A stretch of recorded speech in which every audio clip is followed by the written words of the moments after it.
The touring portraits of former President Barack Obama and First Lady Michelle Obama by artists Kehinde, Wiley, and Amy Sherald are now proudly on display in San Francisco. And our own Malou Nubla has more on the grand unveiling at the DeYoung Museum in Golden Gate Park.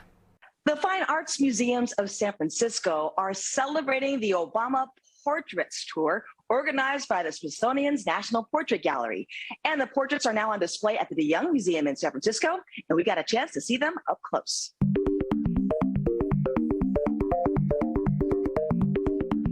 So San Francisco is the 6th of 7 venues for the national tour of the Obama portraits.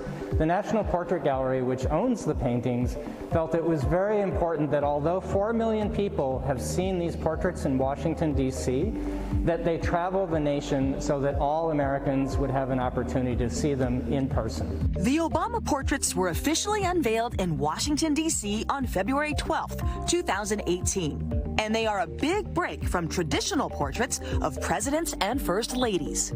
People who watch this on the evening news or even today looking online are often shocked by the sort of extraordinary impact of these portraits.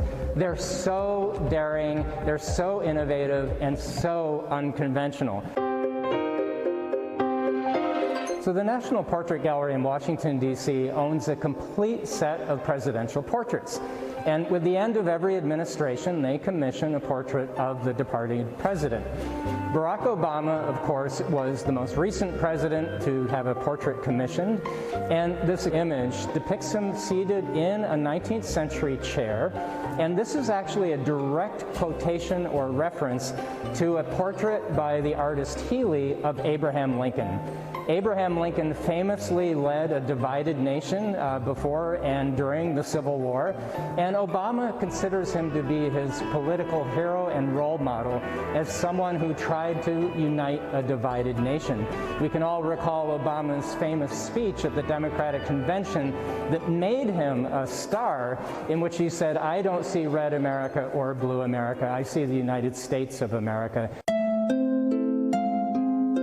Kehinde Wiley, the artist who painted Barack Obama's portrait, was already famous in the art world when he received the commission. And the flowers in the painting hold special meaning. The purple African lilies represent Obama's Kenyan father.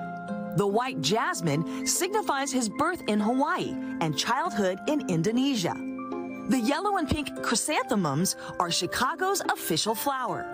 And the red roses are the official flower of Washington, D.C., and represent his presidency. Now, the extraordinary metaphor of the flowers, while they're individually specific to Obama's biography, in a general sense, I think the artist is trying to show the flowering of the nation, the dawn of a new era in which the country had finally elected its black president, its first black president. And in addition, some of the buds are closed, so there's a suggestion that there is more flowering and blossoming to come in the future.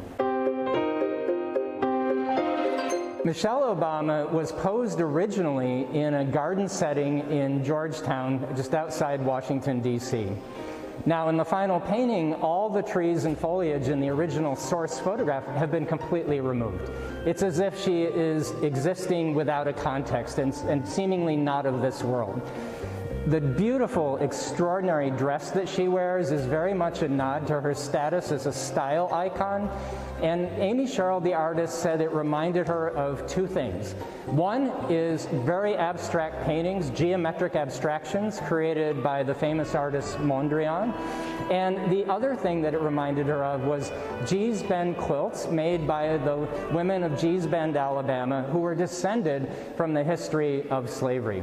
Artist Amy Sherald picked out the dress that Michelle Obama wore for the sitting, and she's famous for portraying her subjects in monochromatic grayscale style. She's giving the grayscale monochrome because she said, I'm trying to separate the link between color and race.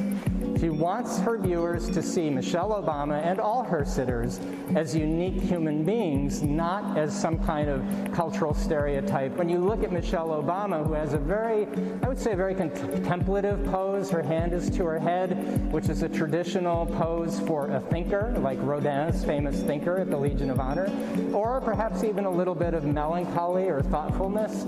She really wants you to see her as a unique human being with an inner life, and it's up to the viewer to try to decide what that inner life or those inner thoughts might be. And I think every parent will feel especially cognizant when they bring their little children, their little boys and their little girls to the DeYoung Museum, that they can have an experience that's memorable, yes, but that they might actually be personally meaningful and be inspiring in the sense of this is your country, this is your nation. Part of the American dream is that you can become one of those people. You can become president. You can become first lady or first husband and president. And the paintings have already inspired many, including a 2-year-old. One of the most extraordinary responses to the Obama portraits was from a 2-year-old. Parker Curry went with her mother to the National Portrait Gallery in Washington to see these paintings. And she saw the portrait of Michelle Obama, and in this viral photograph online, she's 2 years old, she's probably no more than 2 feet tall, and she's looking up at Michelle Obama with awe. And she told her mother that Michelle Obama looked like a queen. She then went on to have a family friend design a copy of Michelle Obama's dress, which little 3-year-old Parker Curry wore for Halloween. And then she wrote a children's book called Parker Looks Up that is about this whole experience and this whole phenomenon. Thank you, Timothy. Who knows? Maybe Parker Curry will be a future president. And you can check out the portraits at the DeYoung Museum in San Francisco until August 14th. And after that, they will eventually go back to their home at the National Portrait Gallery.